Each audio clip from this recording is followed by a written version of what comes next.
আবু বকর আমার মায়ার নবীকে খুঁজতেছে, ওমর আমার মায়ার নবীকে খুঁজতেছে, কারণ আল্লাহর নবী কই, মায়ার নবীকে খোঁজা শুরু হয়ে গেল। আবু বকর চোখের পানি ছেড়ে দিয়া কান্না করে আর বলে, না জানি আমার নবীকে কাফের বেঈমানের দল কতল করে দিয়েছে। এরে আল্লাহর বান্দা, ওই মায়ার নবীকে খোঁজা শুরু হয়ে গেল, কিন্তু নবীকে পায় না। মেলালো চোখের পানি নিয়ে কাঁদে। আবু বকর ওসমান আলী কান্না করে আল্লাহর পয়গম্বরকে পায় না। এর নবীর উম্মতের দল মায়ার নবীকে খোঁজা শুরু হয়ে গেল, নবী নাই, নবী নাই, নবী নাই। না জানি মায়ের নবীকে কাফের দল কতল করেছে। আবু বকর, ওমর, ওসমান আলী হাঁটতে হাঁটতে মরুভূমির দিকে চলে যায়। নজর করে দেখে একদল রাখাল বসে বসে কান্না করে। আবু বকর ডাক দেয়া বলে, রাখাল ভাই, আমরা কাঁদি আমাদের বিশ্ব নবীকে পাই না, তবে তোমরা কেন কাঁদো? দিনের মধ্যে কি দুঃখ বলো? রাখাল ডাক দিয়া বলে, এরে আল্লাহর বান্দা, এই জঙ্গলার মধ্যে একটা পাগল আজকে 3 দিন পর্যন্ত সেজদায় পড়ে শুধু কান্না করে। আর ওই পাগল যেদিন থেকে জঙ্গলার মধ্যে ঢুকে গেল, আমাদের উট, দুম্বা, ভেড়া গুলো মায়ের দুধের সঙ্গে ছোট বাচ্চাগুলো মুখ লাগায় না। দুম্বা, উট গুলো ওই জঙ্গলার দিকে তাকাইয়া তাকাইয়া চোখের পানি ছেড়ে দিয়া কাঁদে।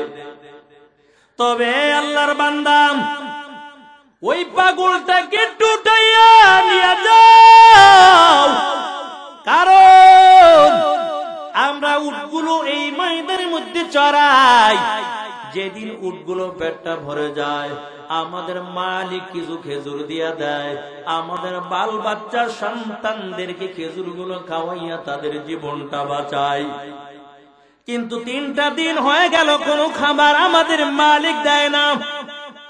তার একমাত্র কারণ আমাদের দুম্বা উটগুলোর পেট ভরে খাবারও খাওয়াইতে পারি না, আর আমাদের মালিক কোনো খাবারও দেয় না। তবে রে আল্লাহর বান্দা, তোমাদের হাতে পায়ে ধরে বলি, পাগলটাকে একটু জঙ্গলার থেকে নিয়ে যাও। ছোট ছোট বকরির বাচ্চাগুলো দুধের সঙ্গেও মুখটা লাগায় না, শুধু জঙ্গলার দিকে তাকাইয়া তাকাইয়া চোখের পানি ছেড়ে দিয়া কাঁদে। এরে নবীর উম্মতের দল আবু বকর বলে, কই পাগলটাকে একটু দেখাও। ওমর ডাক দেয়া বলে, আরে ভাই আবু বকর, আমার মনে হয় বিশ্ব নবী ছাড়া অন্য কেউ হবে না। আবু বকর, ওমর, ওসমান আলী চলে গেল। নজর দিয়ে দেখতেছে মায়ার নবী সিজদায় পড়ে উম্মতের জন্য কাঁদে, আর এমন ভাবে চোখের পানি ছেড়ে দিয়া কাঁদে আর বলে, আল্লাহ তুমি আমার গুনাহগার উম্মতকে মাফ করে দাও, আল্লাহ তুমি আমার গুনাহগার উম্মতকে মাফ করে দাও। এর নবীর উম্মতের দল এমন করে করে আল্লাহর পয়গম্বর সিজদায় পড়ে কান্না করে। আবু বকর পাশে দাঁড়াইয়া বলে, নবী আমার, আপনার কান্না করা লাগবে না, বুঝতে পারলাম আপনার গুনাহগার উম্মতের জন্য আপনি বড় পাগল ভরা। ও পয়গম্বর, আপনার গুনাহগার উম্মতের জন্য কান্না করা লাগবে না। আমি আবু বকর জীবনের মধ্যে যত নেকি আছে, আমার নেকি গুলো সব আপনার উম্মতের জন্য আপনি হাদিয়া দিয়ে দিলাম। তারপর মায়ার নবী সিজদা থেকে মাথা উঠায় না। উমর ডাক দিয়ে বলো, পয়গম্বর, আমি উমর আসসালাম তলোয়ার নিয়ে আপনার গর্দান কাটার জন্য, কিন্তু আপনার নবী নুরানির চেহারার দিকে যখন একটা বার আমি তাকাইলাম, তলোয়ার দিয়ে আপনার গর্দান আর কাটলাম না। ও পয়গম্বর, আমি ওমর তলোয়ার জমিনের মধ্যে ফালাইয়া আমিও সাথে সাথে কালিমা পড়ে মুসলমান হয়ে গেলাম। ও নবী আমার, আমি ওমরের জীবনের যত নেকি আছে আমার নেকিগুলো আপনার উম্মতের জন্য দিয়া দিলাম। তারপর আপনি সিজদার থেকে একটু মাথা উঠান। আল্লাহর নবী সিজদা থেকে মাথা উঠায় না। এর নবীর আশিকের দল আবু বকর ডাক দিয়া বলে, রে ওমর, এরে উসমান আলী, বুঝতে পারলাম আমার নবী মাথা উঠাবে না, তবে নবীর একমাত্র সন্তান ফাতেমা, নবীর একটা কলিজার টুকরা, ওই ফাতেমা এবং হাসান হুসাইনকে আনো। আজকে ফাতেমা সারা নবী বুঝি সিজদা থেকে মাথা উঠাবে না। এর নবীর উম্মতের দল, ওই নবী উম্মতের জন্য দুনিয়ার জমিনে সিজদায় পড়ে কান্না করেছে। উম্মতের জন্য বড় পাগল। দুনিয়ার থেকে যখন মায়ার নবী বিদায় হয়ে যাবে তখন আমার নবী উম্মতের জন্য বড় পাগল। আজরাইল আইসা ঘরের সামনে সালাম দেয়, আল্লাহর পয়গম্বর সালামের উত্তর দেয়। মায়ার নবী সালামের জবাব দেওয়ার পর আমার নবী বুঝা ফেলাইছে আজরাইল বুঝি আমার জানটা কবজ করার জন্য হাজির হয়ে গেছে। আল্লাহর পয়গম্বর কলিজার টুকরা ফাতেমাকে ডাক দিয়ে বলে, ফাতেমা শুনো, ঘরের দরজাটা একটু খুলে দাও, কারণ আজকে এমন একজন নতুন মেহমান হাজির হয়ে গেছে। ও ফাতেমা, বাধা দিও না, তবে ঘরের দরজাটা খুলে দাও, তুমি তাকে আসতে নিষেধ কইরো না। ফাতেমা ডাক দিয়ে বলে, আব্বা জান, কে ঘরে ঢোকার জন্য অনুমতি চাই একটু বলেন। আল্লাহ নবী চোখের পানি ছেড়ে দিয়া কাঁদে আর বলে, ফাতেমা, এই লোকটা আসতে ঘরের মধ্যে কোনো অনুমতিও লাগে না, তবে আমি নবীর সম্মানার্থে আমার ঘরের মধ্যে ঢোকার জন্য অনুমতি চাই। ইমামুল আউয়ালিন আল আখিরিন বহরে সাদকা রহমাতাল লিল আলামিন সাইয়্যিদুল কাওনাইন খাতামুল মুরসালিন আখিরা মুদবুদ ফখরুল আউয়ালিন শাদা আজুদাশ রহমাতাল লিল আলামিন মসজিদে ওশদ হামারু ওয়া জমিন ওয়া আরসালনাকা ইল্লা রাহমাতাল লিল আলামিন।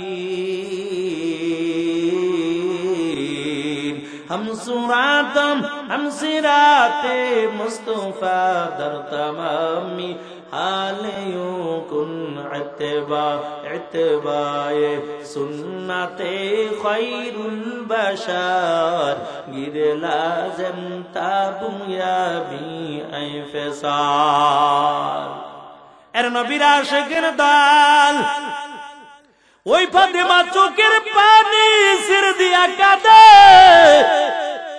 আর ডাক দিয়া বলে, আব্বা জান, কে এমন আল্লাহর বান্দা যেই বান্দা ঘরে ঢোকার জন্য অনুমতি চায়?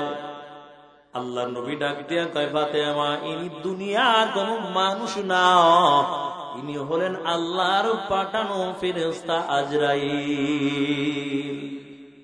ফাতেমা কান্না করে বলে, আব্বা জান, কেন আজরাইল আমাদের ঘরের দরজায় দাঁড়ানো? মায়ার নবী ডাক দেয়া বলে, ফাতেমা, তবে আমার মনে হয় আর বুঝি দুনিয়ার জমিনে বেশি দিন বাঁচবো না। কথা শোনার পর ফাতেমা চোখের পানি ছেড়ে দিয়া কান্না করে আর বলে, আব্বা জান, আপনি যদি দুনিয়ার থেকে বিদায় হয়ে যান, বলেন আমি কাকে আব্বু বলে ডাক দিব? আপনার দুইটা নাতি হাসান হোসেন কাকে নানা বলে ডাক দিবে? আমান করে করে ফাতেমার কান্নার আওয়াজ আল্লাহ নবী ডাক দিয়া বলে, ও ফাতেমা, তুমি কান্না করিও না, কারণ তোমার চোখের পানি আমি সইতে পারি না, তবে তোমার কান্না করা লাগবে না, তোমার কানটা একটু আমি নবীর মুখের সঙ্গে লাগাও, তোমাকে একটা সুসংবাদ আমি শুনাইয়া যাই। ফাতেমার কানটা যখন নবীর মুখের সঙ্গে লাগায়, আল্লাহর নবী বলে, ফাতেমা, আমি দুনিয়া থেকে বিদায় হওয়ার পর সর্বপ্রথম এই বংশের থেকে আবার তুমি দুনিয়া থেকে বিদায় হয়ে যাইবা। ফাতেমার কান্না বন্ধ হয়ে গেল। আম্মা জান আয়েশা ডাক দিয়া বলে, ও ফাতেমা, তুমি শুনো, তোমার বাবা কি বলেছে বলো, কারণ এমন একটা কথা বলেছে যার কারণে তোমার কান্না বন্ধ হয়ে গেল। ফাতেমা ডাক দিয়ে বলে, আম্মা জান, আমার আব্বা দুনিয়া থেকে বিদায় হওয়ার পর সর্বপ্রথম এই বংশ থেকে আমি আগে দুনিয়া থেকে বিদায় হব। এর নবীর উম্মতের দাল। ফাতেমার কান্না বন্ধ হয়ে গেছে। এই নবী দুনিয়ার থেকে যখন বিদায় হয়ে যাবে, তখনও উম্মতের কথা ভুলে নাই। আজরাইল ঘরের মধ্যে ঢোকার পর মাত্র একটা হাত আমার নবীর বুকের মধ্যে রাখছে। নবীর বুকের মধ্যে হাতটা রাইখা ডাক দিয়ে কয়, নবী আমার, আল্লাহ তাআলা পাঠাইছেন আপনার জান কবজ করার জন্য, তবে আগে জানতে চেয়েছেন আপনি কি দুনিয়ার জমিনে থাকতে চান না আল্লাহর কাছে যেতে চান? আল্লাহর নবী ডাক দেয়া বলে, আজরাইল, আমি কিছুই বলতে পারবো না যতক্ষণ পর্যন্ত জিবরাইল আমিন আমার কাছে না আসবে, ততক্ষণ পর্যন্ত কিছুই বলতে পারবো না। আজরাইল ডাক দেয়া বলে, নবী আমার, কেন আপনি জিবরাইলের জন্য অপেক্ষা করতেছেন বলেন? মায়ারা নবী ডাক দেয়া বলে, এরে আজরাইল, তুমি শুনো, আমি যদি দুনিয়া থেকে বিদায় হয়ে যায়, বলো আমার গুনাহগার উম্মতের জিম্মাদারি কে নেবে? আমার গুনাহগার উম্মত গুলো গুনাহ করবে, এমন হতে পারে আল্লাহ বড় বড় আযাব দিয়া ধ্বংস করে দিবে। আমার গুনাহগার উম্মতের জিম্মা কে নিবে? আল্লাহ জিবরাইলকে পাঠাইয়া বলে, জিবরাইল যাও, আমার বন্ধুকে জানাইয়া দাও, আমার বন্ধুর গুনাহগার উম্মতের চিন্তা আমার বন্ধুর করা লাগবে না, বরং আমার গুনাহগার বা আমার বন্ধুর গুনাহগার উম্মতের জিম্মা স্বয়ং আমি আল্লাহ নিজে কুদরতে হাতের মধ্যে নিলাম। এর নবীর উম্মতের দাল। আল্লাহর নবীর কান্না বন্ধ হয়ে গেল। তবে আজরাইল যখন হাতটা নবীর বুকের মধ্যে রাখলো, আমার নবীর বয়সে আমার নবী ডাক দিয়ে বলে, আজরাইল, আমার বুকের মধ্যে তুমি কি দিয়া চাপা দিয়েছো বলো? আমার মনে হয় বড় বড় পাথরগুলো আমার বুকের মধ্যে দিয়ে চাপা দিয়েছো। আজরাইল ডাক দিয়ে বলে, ও নবী আমার, বড় পাথর দিয়ে আপনার বুকের মধ্যে চাপা দেই নাই। আল্লাহ নবী বলে, আজরাইল, তবে আমার বুকের মধ্যে কি দিয়ে চাপা দিয়েছো বলো? এরে আল্লাহর বান্দা। আজরাইল ডাক দিয়া বলে, পয়গম্বর, আপনার বুকের মধ্যে মাত্র আমার একটা হাত রেখে দিলাম। আল্লাহর পয়গম্বর ডাক দেয়া বলে, আজরাইল, তবে আমার গুনাহগার উম্মতের জানগুলোকে তুমি এত কষ্ট দিয়া কবজ করবা? আজরাইল ডাক দেয়া বলে, নবী আমার, যারা দুনিয়ার জমিনে আসার পর আল্লাহর হুকুম গুলো মানবে না, আপনার নবীর সুন্নাত তরিকায় চলবে না, ও নবী আমার, ওই মানুষগুলোর জান আমি বড় এর চেয়ে হাজার গুণ বেশি কষ্ট দিয়া কবজ করব। আর নেককার বান্দার জান এমন ভাবে আমি আজরাইল কবজ করে নিব, মায়ের বুকে যেমন সন্তান মায়ের দুধ পান করে, কিন্তু মা কোনো খবর পায় না, কোনো টেরো পায় না, ঠিক এমন ভাবে আমি ওই নেককার বান্দার জানটা কবজ করে নিব। আর ডাক দিয়া বলবেন, ইয়া আইয়াতুহান নাফসুল মুতমাইন্না ইরজিই ইলা রাব্বিকি রাদিয়াতাম মারদিয়া ফাদখুলি ফি ইবাদি ওয়াদখুলি জান্নাতি। এর নবীর উম্মতের দাল এমন ভাবে আজনের জানটা কবজ করে নিয়ে যাবে, হয় যেমন মায়ের স্থান থেকে বাচ্চা যখন দুধ পান করে মা কোনো টেরও পায় না, ঠিক ওই নেককার বান্দার জানটা এমন ভাবে কবজ করে নিয়ে যাবে ওই আল্লাহর বান্দা সামান্য পরিমাণ কষ্ট তাও ভাবে না। हर के दारत खौफे हक़दार दिल मदम जन्नतुल मअवा दे हदूरा मकम बिहिश्त आजा के आजारे नबाशात कसे राबा कसे कारे नबाशात। एर नबीर उम्मतेर दाल ताहले জান্নাতে যদি যেতে হয় আল্লাহ দুইটা কর্মসূচি দিয়া যায়। এক নাম্বার হলো ঈমান, দুই নাম্বার হলো নেক আমল।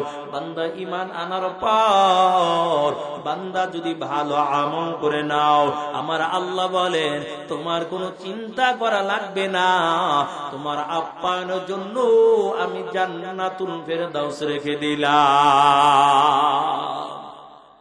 তবে কার কোন আমল আল্লাহ কবুল করে নাই এটা মালিকই ভালো জানে। কিয়ামতের ময়দানে ছোট্ট একটা আমল উসিলা করিয়া আল্লাহ বলবে, যা বান্দা তোর আমল আমি কবুল করে নিলাম, আজকে তোকে আমি আল্লাহ মাফ করে দিলাম।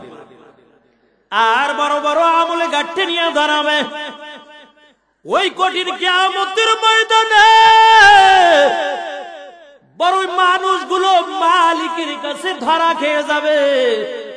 তার একমাত্র কারণ দুনিয়ার জমিনে মানুষের হক গুলো নষ্ট করেছে, দুনিয়ার জমিনের মধ্যে মানুষের উপরে জুলুম করেছে, দুনিয়ার জমিনে ভাই ভাইয়ের হক গুলো নষ্ট করেছে, ভাই ঠিক মতো বোনের হক আদায় করে দেয় নাই। এমন জুলুম যারা দুনিয়ার জমিনের মধ্যে করেছে, কিয়ামতের ময়দানে আমল নামার মধ্যে দানের সদকার সওয়াব থাকবে, ওই নামাজের সওয়াব থাকবে, রোজার সওয়াব থাকবে, কিন্তু ওই সমস্ত মানুষগুলো কিয়ামতের ময়দানে জান্নাতে যেতে পারবে না। আবার কাউকে আল্লাহ বলবে যা তোর বিনা হিসাবে আমি আল্লাহ তোরে মাফ করে দিলাম। তবে যাকে আল্লাহ পছন্দ করবে একমাত্র আল্লাহ তারই মাফ করে দেবে। এর নবীর উম্মতের দাল এই ময়দানে বসলাম, মানুষ কম, তাতে কি হইছে? আখিরি মোনাজাত দিয়ে যাব, রাজি আছেন? তবে মাইকের আওয়াজ কিন্তু ভালো না, অনেকের পর্দা ফাইটে যাইতেছে। একজনে কিন্তু দুইবার কইছে যে আওয়াজ কমাও, বিরক্ত হয়ে কিন্তু মানুষ উঠে যাইতেছে। মাইকের আওয়াজে কানের পর্দা ফাটতেছে। আমার দ্বারে দুইটা ছিল, এই দুইটা বন্ধ করাইছে। ওই দেখছেন ওই একজনে কইতেছে হয় কানের পর্দা ফাটতে আছে, আমি টের পাইতেছি, কিন্তু মাইক সোজা করবো কোন সময়? আগে তো সোজাই তো সোজা করতে কইরে খুলিতে পারি না। আল্লাহ সবাই হেদায়েত দান করুন। হুজুর কই আছে? আমরা থাকলে এর নবীর উম্মতের দাল। আর মাত্র 5 মিনিট থাকবেন। আরো আমি তো চোখ মুজে মারতে আছি।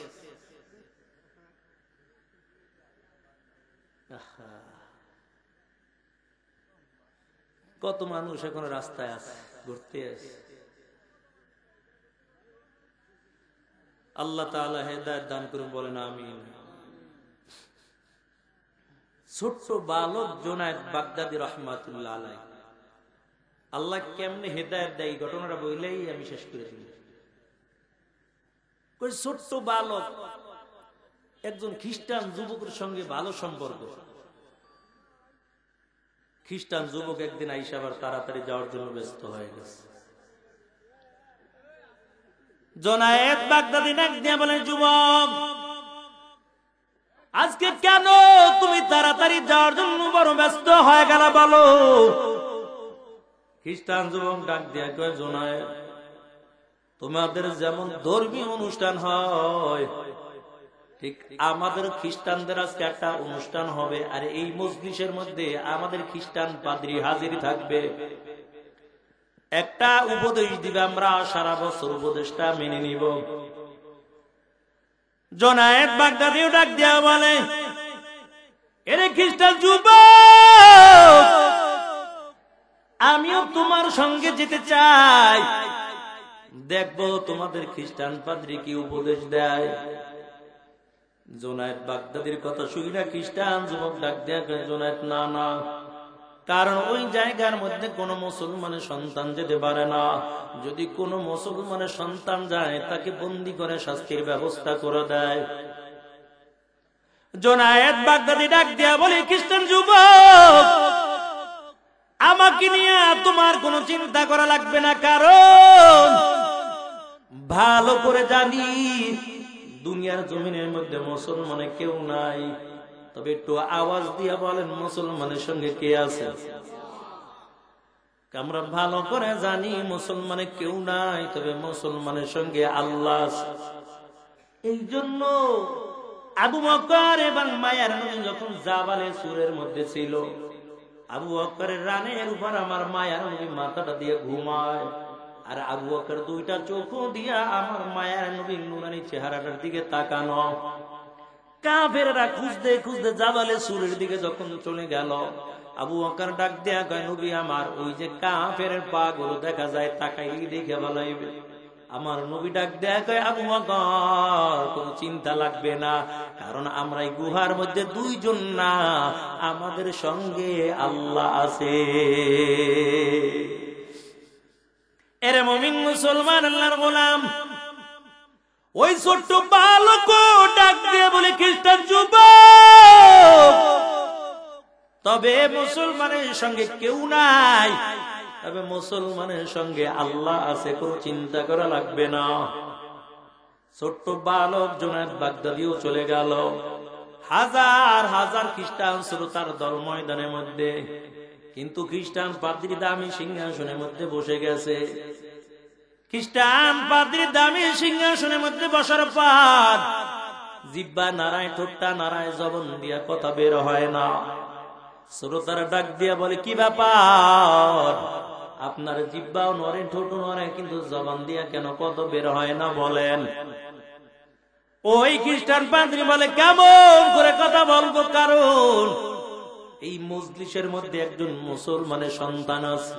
যেই মুসলমানের সন্তান থাকার কারণে আমিও কথা বলতে চাই, কিন্তু কেমন জানি আমার জবান দিয়া কথা বের হয় না।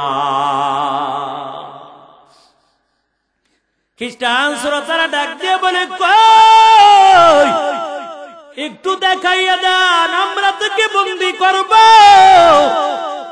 খ্রিস্টান পাদ্রী বলে, না না, বন্দী করা লাগবে না, কারণ আমিও দিলে দিলে একজন খাঁটি মুসলমান খুঁজতেছি। তবে আমার মনে হয় এই বালক একজন খাঁটি মুসলমানের সন্তান হবে, তাকে বন্দী করা লাগবে না, তাকে আমার কাছে হাজির করে দাও। খ্রিস্টান পাদ্রীর কাছে হাজির করা হলো। ছোট্ট বালক জুনায়েদ বাগদাদিকে ডাক দেয়া বলে, ও মুসলমানের সন্তান, তবে তোমাদের উলামায়ে কেরামদেরকে ডাকো, আমি 5টা প্রশ্ন করব। যদি তোমাদের উলামায়ে কেরাম কোরআন ও হাদিস দিয়ে উত্তর দিতে পারে, আমি আর দেরি করব না, আমি আমার ভক্তবিন্দু সব কিছু ছাইরা আমি সাথে সাথে কালিমা পড়ে মুসলমান হয়ে যাব। জুনায়েদ বাগদাদি শত শত উলামায়ে কেরামদেরকে হাজির করলাম। এক পাশে শত শত উলামায়ে কেরাম বসা, আর এক পাশে হাজার হাজার খ্রিস্টান শ্রোতার দল। দামি সিংহাসনের মধ্যে খ্রিস্টান পাদ্রী বসার পর ডাক দিয়া বলে, ও মুসলমান উলামায়ে কেরাম, বলো, আমার 1 নাম্বার প্রশ্ন, বলো আল্লাহ এখন কি করে? 2 নাম্বার প্রশ্ন, বলো আল্লাহ কোন দিকে তাকানো আছে? 3 নাম্বার প্রশ্ন, বলো কোন জায়গার মধ্যে সূর্যের আলোটা একবার পড়েছিল, আর কিয়ামতের আগে ওই জায়গার মধ্যে সূর্যের আলোটা পড়বে না? 4 নাম্বারে বলো কোন কবর জিন্দা ছিল, কবরের বাসিন্দাও ছিল জিন্দা, আবার জিন্দা কবরটা চলাফেরা করেছে। 5 নাম্বারে বলো কোন কয়েদখানা, যে কয়েদখানার মধ্যে আলো নাই, কোনো বাতাস নাই, কোনো অক্সিজেনের কোনো ব্যবস্থা নাই, তারপর আল্লাহ তাআলা কয় দিকে জিন্দা রেখেছেন? সব ওলামায়ে কেরাম মাথা নিচু দিয়া মালিকের কাছে দোয়া করে আর বলে, মালিক, যুগে যুগে মুসলমানের বিজয়ের মালা পরাইছো, আয় আল্লাহ, আজকেও বেঈমানের সামনে আমাদের বেইজ্জতি করব না, আজকেও তুমি মুসলমানের বিজয়ের মালাটা পরাইয়া দিও। এরে আল্লাহর বান্দা, এমন দিলটা লাগাইয়া সব উলামায়ে কেরাম আল্লাহর কাছে দোয়া করা শুরু করলো। আল্লাহ তাআলা দোয়া কবুল কইরা ফেলাইছে। আল্লাহ যখন দোয়া কবুল করে নিয়েছে, হঠাৎ করে মজলিস থেকে ছোট্ট বালক জুনায়েদ বাগদাদী দাঁড়াইয়া বলে, ও মুসলমান উলামায়ে কেরাম শুনো, তোমাদের কোনো চিন্তা করা লাগবে না। এই খ্রিস্টান পাদ্রীর 5টা প্রশ্নের উত্তর দেওয়ার জন্য আমি মুসলমানের সন্তান জুনায়েদ একাই যথেষ্ট। তোমাদের চিন্তা লাগবে না। এর নবীর আশিকের দল সাহাবা ওলামায়ে কেরাম বড় অবাক হয়ে গেল। খ্রিস্টান পাদ্রী ডাক দিয়ে বলে, রে মুসলমানের সন্তান, ভালো পারবা কিনা উত্তর দিতে বলো, তবে যদি উত্তর সঠিক না হয় তোমাকেও কিন্তু বন্দী করে তারপর শাস্তি দেওয়া হবে। ছোট মুসলমান সন্তান ডাক দিয়া বলে, ইনশাআল্লাহ আমি উত্তর দিতে পারবো। এই জন্য কোন ভালো কাজ করার যখন ইরাদা করে, ইচ্ছা করে, যখন মুসলমান ইনশাআল্লাহ আগে বলবে, ওই কাজটা আল্লাহ তাআলা ওই বান্দার জন্য সহজ করে দেয়। সাহাবায়ে কেরাম যুদ্ধের ময়দানে গেছে, বারবার পরাজিত হয়ে যায়। একদিন কয়, দেখি কি লিগে পরাজিত হয়ে যায়। সবাই মশওয়ারা করলো, বুদ্ধি পরামর্শ করলো, কারণ কি, মুসলমান তো যুগে যুগে বিজয়ের মাল আল্লাহ তাআলা পরাই দিয়েছেন, কেন মুসলমান বারবার পরাজিত হয়ে যাইতেছে। এবার সব মুসলমান উলামায়ে কেরাম পরামর্শ করলো, আমাদের মধ্যে হইতে মনে হয় একটা সুন্নাত ছুটে গেছে। কয়, কি সুন্নাত? আমরা একটা মনে হয় সুন্নাত ছুটে গেছে, আমরা মেসওয়াক করি নাই। আগামীকাল আমরা যুদ্ধে যাব, মেসওয়াক কইরা নবীর একটা সুন্নাত জিন্দা করে তারপর যুদ্ধের ময়দানে যাব। ওদিক থেকে কাফেরের তাবুত থেকে একজন গোয়েন্দা পাঠিয়েছে, যাও দেখো আগামীকাল মুসলমানরা কিভাবে যুদ্ধ করবে। আইয়া দেখে সব মুসলমান গাছের ডালপালা ভাঙিয়া শুধু দাঁত দাঁড়াইতেছে, দাঁত দাঁড়াইতেছে। গোয়েন্দা আবার দিছে দৌড়, সব ময়দান ছাড়। কি হইছে? আমার মনে হয় আগামীকাল আর মুসলমানরা তীর দিয়া যুদ্ধ করবে না, একটা কামরা কামড়ি যুদ্ধ হইব। কেমনে বুঝলা কামরা কামড়ি যুদ্ধ হইব? বিশ্বাস না করলে যাইয়া দেখ, গাছের ডাল ফালা ভাঙিয়া শুধু দাঁত ধারাই দিয়েছে, তীর দিয়ার যুদ্ধ করবো না, কামরা কামড়ি যুদ্ধ হইব। তাই নাকি? কহ জলদি ময়দান ছাড়। যখন সাহাবায়ে কেরাম পরের দিন গেল, দেখে পুরা ময়দান খালি। একটা সুন্নাত জিন্দা করার কারণে আল্লাহ তাআলা বিজয়ের মালা পরাইয়া তারপর বাড়ি ফিরাইছে। মুসলমান তো মেসওয়াক ছাইরেই দিয়েছে, মেসওয়াকের কথা ভুলেই গেছে। কয়টা আবার কোন জগতের হালুয়া। সমস্ত ডাক্তার বিজ্ঞান একমত, দৈনিক 5 ওয়াক্ত নামাজে 5 বার মেসওয়াক করবে আর 2 বার ব্রাশ করবে, মৃত্যুর আগ পর্যন্ত আপনার দাঁতগুলো ভালো থাকবে। এত মেসওয়াক করার খবর নাই। শুধু তাই নয়, রাসূল বলেন মৃত্যুর সময় বান্দার জবান থেকে কালিমা নসিব হয়ে যাবে। এর নবীর আশিকের দল ছোট্ট বালক জুনায়েদ ডাক দিয়া বলেন, চিন্তা করা লাগবে না, 5টা প্রশ্নের উত্তর আমি দিয়া দিব। সব খ্রিস্টান শ্রোতার দরবার অবাক হয়ে গেল। খ্রিস্টান পাদ্রী ডাক দিয়ে বলে, আসো। আস্তে করে কাছে দাঁড় করাইয়া দেয়। ডাক দিয়া বলে, মুসলমানের সন্তান পারবানি উত্তর দিতে? ইনশাআল্লাহ পারবা। কয়, বলো আল্লাহ এখন কি করে? 2 নম্বরে বলো আল্লাহ কোন দিকে তাকানো? 3 নম্বরে বলো কোন জায়গার মধ্যে সূর্যের আলোটা একবার পড়েছিল আর কিয়ামতের আগে ওই জায়গার মধ্যে সূর্যের আলোটা পড়বে না? 4 নম্বরে বলো কোন কবর জিন্দা ছিল? কবরের বাসিন্দাও ছিল জিন্দা, আবার জিন্দা কবরটা চলাফেরা করেছে।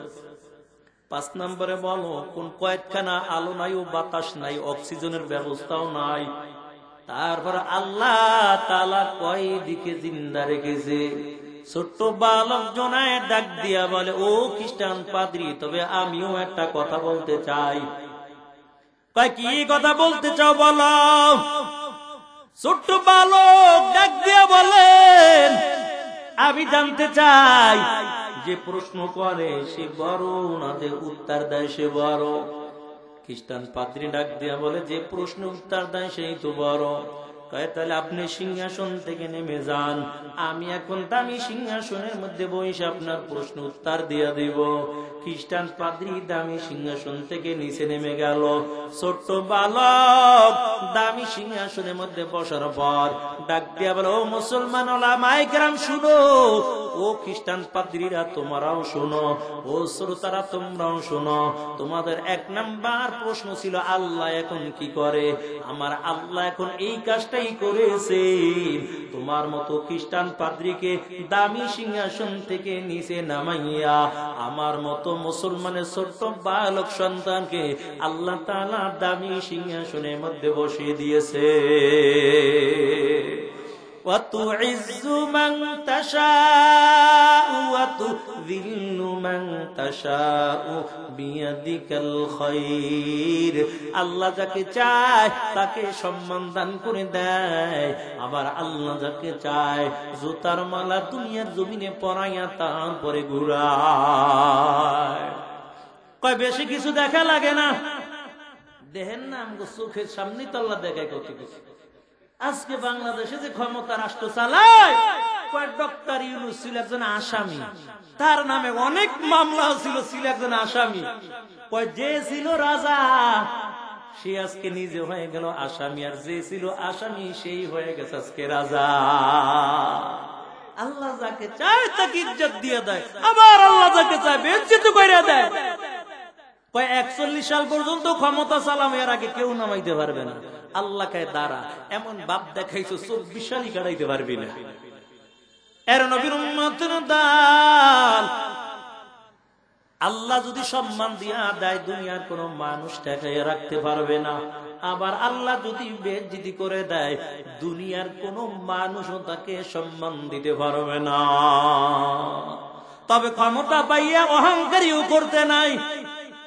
ওই নমরুদের কত ক্ষমতা ছিল জানো? আল্লাহ ক্ষমতা দিয়া দেখাইছেন। ফেরাউনের কত ক্ষমতা ছিল জানো? এর নবীর আশিকের দল ফেরাউন ক্ষমতা পাইয়া যখন জুলুম আর অত্যাচার করা শুরু করলো, আল্লাহ বারবার স্বপ্নের মাধ্যমে দেখায়, ও ফেরাউন সাবধান, তুমি আনা রব্বুকুম আলা বলতেছো, তুমি বলতেছো আমি বড় খোদা, আমি আল্লাহর সঙ্গে পাল্লা দিও না। ওয়ামাকানু ওয়ামাকারাল্লাহ আল্লাহু খায়রুল মাকিরিন।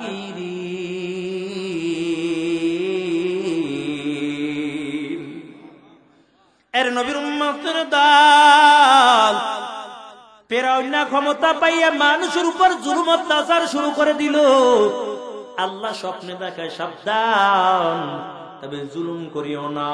তবে একদিন উল্টা পাল্টা বড় স্বপ্ন দেখলো। স্বপ্নে দেখতেছে কে জানি আইসা তার পুরা রাজত্ব সব তছনছ করে দিয়েছে। ওই ফেরাউনের মাথা বড় গরম। সকালবেলা সব গুলোকের দলকে ডাকলো, আসো একটু গণনা কইরা দেখো আমার ভবিষ্যৎবাণী কি আছে। সব গণকের দল বৈশাখ গণনা কইরা কয়, বাদশা মহারাজ অবস্থা তো তেমন একটা ভালো দেখা যায় না। কয় কে কি হইছে? কয় এই জমিনের মধ্যে আল্লাহ এমন একটা মায়ের গর্ভের থেকে দুনিয়ার জমিনে সন্তান পাঠাইল, এই সন্তান বড় হইয়া আপনার রাজত্ব সব চূর্ণ বিচূর্ণ করে দিবে। ফেরাউনের মাথা আরো বড় গরম হয়ে গেল। সকল সৈন্যদেরকে ডাক দিয়ে বলেন, জলদি করে মিশরের জমিনের মধ্যে ছড়িয়ে যাও, কারণ যেই ঘরের মধ্যে নবজাত ছেলে সন্তান পাইবা কতল করে নীল নদীর মধ্যে ভাসাইবা, তবে কোন মেয়ে সন্তানকে কতল করবা না। ওই জামানার মধ্যে একজন আর দুইজন না, ফেরাউনের সৈন্য বাহিনী ৮০,০০০ ছোট ছোট মাসুম বাচ্চাকে বিনা অপরাধে কতল করিয়া নীল নদীর মধ্যে তারপর ভাসিয়ে দিয়েছে। আবার ফেরাউন ওই গুণকের দলকে ডাইকা বলে, ও গুণকের দল, আবার একটু গণনা কইরা দেখো, আমার শত্রু আছে না দুনিয়া থেকে বিদায় হয়ে গেছে। গুণকের দল ডাক দিয়া বলে, ও বাদশা মহারাজ, যাকে মারার জন্য হাজার হাজার ছোট ছোট মাসুম বাচ্চাকে কতল করলেন, ওই শিশুকে এখন পর্যন্ত মারতে পারেন নাই। ওই আল্লাহর বান্দাকে আল্লাহ এখনো দুনিয়ার জমিনের মধ্যে বাঁচাইয়া রাখছে। সকালবেলা মান ফেরাউন সকল গুণকের দলকে ডাক দেয়া বলে, জলদি করে মিশরের জমিনের মধ্যে ছড়িয়ে যাও, দেখো কার ঘরের মধ্যে নবজাত ছেলে সন্তান আছে, তাকে কতল করে নীল নদীর মধ্যে ভাসাইবা। হাঁটতে হাঁটতে হাঁটতে হাঁটতে মুসা পয়গম্বর বাড়ির দিকে চলে যায়। মুসা নবীর একটা বোন ছিল, নাম ছিল মরিয়ম। ওই মরিয়ম যখন বাড়ির সামনে চলে গেল, নজর করে দেখতে পায় ওই ফিরআউনের সৈন্য বাহিনী মুসা নবীর বাড়ির দিকে আসতেছে। আর মুসা নবীর মা একটা চুলার মধ্যে তাওয়া দিয়া রুটি ভাজতেছ। ওই মরিয়ম একটা দৌড় দিয়া বাড়িতে চলে যায়, আর মাকে ডাক দিয়ে বলি, মা, আর বুঝি আমার ভাই মুসাকে বাঁচানো সম্ভব না। মুসা নবীর মা ডাক দিয়ে বলে, কেন? মরিয়ম ডাক দিয়া বলে, মা, ওই যে ফিরআউনের সৈন্য বাহিনী আমাদের বাড়ির দিকে আসতেছে, আমার ভাই মুসাকে বসে কতল করে দিবে, আর বুঝি আমার ভাই মুসাকে বাঁচাতে পারবো না। এরে আল্লাহর বান্দা, মুসা নবীর মা বড় চিন্তার মধ্যে পড়ে গেল। মুসা নবীকে বুকের মধ্যে জড়াইয়া একবার ডানে যায়, একবার সামনে যায়, একবার পিছনে যায়, এমন করে করে দৌড়াদৌড়ি শুরু করলো। কিন্তু যেদিকে যায় ওই ফিরআউনের সৈন্য বাহিনী দেখতে পায়। এরে আল্লাহর বান্দা, মুসা নবীর মা মুসাকে বুকের মধ্যে জড়াইয়া আসমানের দিকে তাকাইয়া চোখের পানি ছেড়ে দিয়া কাঁদে আর বলে, মালিক, তুমি আমার মুসাকে বাঁচাও। এরে আল্লাহর বান্দা, হঠাৎ করে কানের মধ্যে একটা আওয়াজ, ও মুসার মা, তোমার কোনো চিন্তা করা লাগবে না, যেই চুলার মধ্যে তাওয়া দিয়া রুটি ভাজতেছো, ওই চুলার মধ্যে মুসাকে দিয়া আগের মতো রুটি ভাজা শুরু করে দাও। মুসা নবীর মা মুসাকে চুলার মধ্যে দিয়ে উপরে তাওয়াটা দিয়া রুটি ভাজা শুরুর ভান ধরা বসে আছে।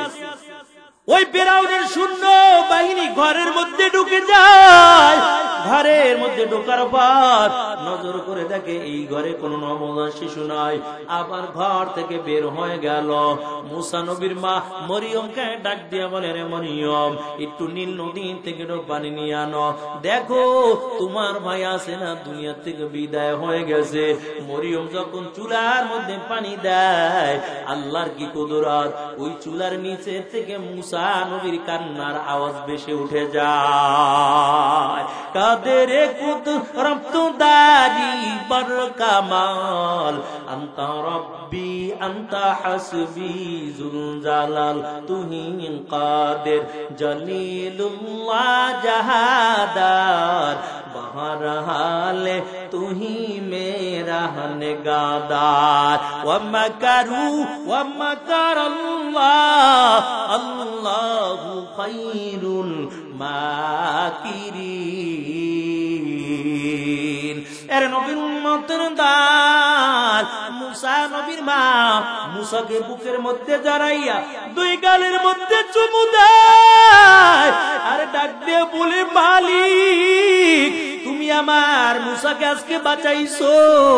আয় আল্লাহ, আগামীকাল আবার যদি ফিরআউনের সৈন্য বাহিনী আসে, বলো আল্লাহ, আমার মুসাকে আমি কেমন করে বাঁচাবো। এমন করে করে মুসা নবীর মা চিন্তা করতে করতে ঘুমিয়ে গেল। রাত্রে স্বপ্নে দেখতে পায়, ও মুসার মা, তোমার কোনো চিন্তা করা লাগবে না, কারণ যেই ফেরাউন মুসাকে মারার জন্য এত ষড়যন্ত্র করতেছে, আমি আল্লাহ ওই মুসাকে ফেরাউনের ঘরে লালন পালন করে আস্তে আস্তে করে বড় করব। তোমার কোনো চিন্তা করা লাগবে না। মুসা নবীর মা এমন ভাবে স্বপ্নে দেখতেছে, আবার আল্লাহ তাআলা স্বপ্নের মাধ্যমে জানাইয়া দেয়, ও মুসার মা তুমি একটা সিন্দুক বানাও, সিন্দুক বানাইয়া মুসাকে সিন্দুকের মধ্যে ঢুকাইয়া তোমার দায়িত্ব হলো সাগরের মধ্যে ছেড়ে দেওয়া, আর মুসাকে ফেরাউনের ঘরে নিয়ে লালন পালন করার দায়িত্ব হলো আমি আল্লাহ। এর নবীর আশিকের দল সকালবেলা মুসা নবীর মা বড় চিন্তার মধ্যে পড়ে গেল, কারণ কোথায় কাঠ পাবো, কোথায় লোহা পাবো, কোথায় মিস্ত্রি পাবো, বড় চিন্তার মধ্যে পড়ে গেল। এরে আল্লাহর বান্দা, তবে সকালবেলা বাড়ির সামনে থেকে একজন আল্লাহর বান্দা কাদের মধ্যে একটা গাঠুর নিয়ে যায়, আর ডেকে ডেকে বলে, ও বাড়িওয়ালার দল কি আছো, আমাকে দিয়া সুন্দর সুন্দর সিন্দুক বানাইবা, আমি ভালো ফার্নিচার বানাইতে পারি। আওয়াজ যখন মুসা নবীর মায়ের কানের মধ্যে চলে গেল, মুসা নবীর মা ডাক দিয়া বলে, রে যুবক, আমাকে একটা সিন্দুক বানাইয়া দাও, তবে আমার কাছে কাঠ নাই, আমার কাছে লোহাও নাই, কেমন করে আমি সিন্দুক বানাইব? যুবক ডাক দিয়া বলে, ও মুসার মা, তোমার কোনো চিন্তা করা লাগবে না, কারণ সিন্দুক বানানোর জন্য যা কিছু দরকার সব কিছুই আমার গাঠুরির মধ্যে রয়েছে, তোমার কোনো চিন্তা করা লাগবে না, তবে একটু পানি নিয়ে আসো। মুসা নবীর মা যখন পানি আনার জন্য চলে যায়, আয়েশা দেখে এই যুবক সুন্দর করে একটা সিন্দুক বানাইয়া বসে আছে।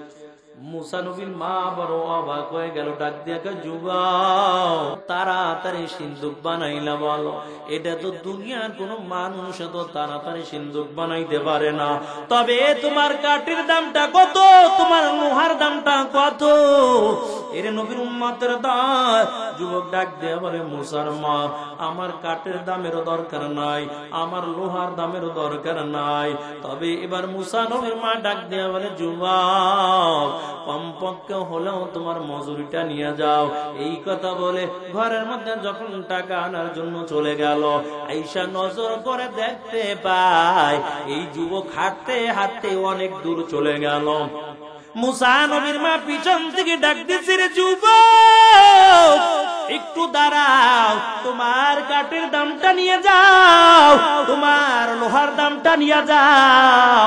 এরে আল্লাহর বান্দা, তবে যুবক একটা কদম সামনে দিয়া যতটুকু দূরে চলে যায়, মুসা নবীর মা 10 কদম দৌড়াইয়া ধরতে পারে না, তার চেয়ে ওই যুবক বেশি আস্তে আস্তে করে সামনে চলে গেল। এরে আল্লাহর বান্দা, আস্তে আস্তে করে চোখের আড়াল হয়ে যাইতেছি, মুসা নবীর মা আবার একটা ডাক দিছে, এরে যুবক কমপক্ষে ও তোমার কাঠের দামটা তুমি নিয়ে যাও।